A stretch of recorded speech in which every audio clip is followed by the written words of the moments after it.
Nagsimula din po ako, bali, nung binata ako, talagang sinuportahan ako ng mga magulang ko, kaya lang kulang sila sa pinansyal. Nung una pong nag-iensayo ako, ayaw nila kasi alam nila na mahirap yung pag-iensayo, tsaka isa pa yung paggastos, mahal mga pyesa ng bike. Kaya maski hindi nila ako pinapansin, tinutuloy-tuloy ko pa rin. Para lang maka-ensayo ko na pangarap ko talaga maging sikat. Minsan po, pag gagagas kami, kikita ko ng 150 sa tanim, mga 200, ganon. Yun, iipunin ko yun. Iipunin ko hanggang linggo. Pupunta ako sa bicycle store, bibiling gulong. Tapos ibang pyesa, ipagkakasya ko yung wala sa bike ko. Para lang matustusan ko din yung bike. Para makita ko na pinaghirapan ko din para yung pag-iensayo ko makompleto.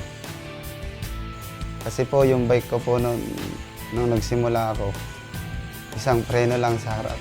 Mahirap po, kaya lang pinagtitiisan ko po talaga yung pong bike ko na yun. Kaya lang wala na po dito eh. Nag-iensayo po ako 120 kilometers nung amateur ako. Yun lang yung gamit ko. Ngayon, nag-iensayo ko. Pinipilit ko mag-ensayo maski wala akong baon. Talagang tuloy-tuloy pa rin ensayo ko maski ganun. Nasusubukan ko pong hindi nagmimerente sa daan sa pag-iensayo. Talagang pinanindigan ko maski ganun. Mararating ko din yung ganito.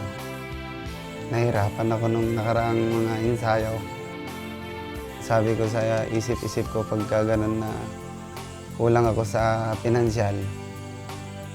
Pag-iigihan ko pa yung ensayo ko para marating ko yung ngayon talagang naging pro ako. Ganun.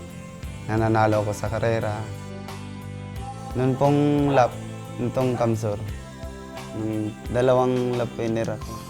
Nung pong nakuha ko yung first lap, naisip ko talaga mas ngayong susunod na lap, talagang inisip ko kaya ko pa. Masaya po.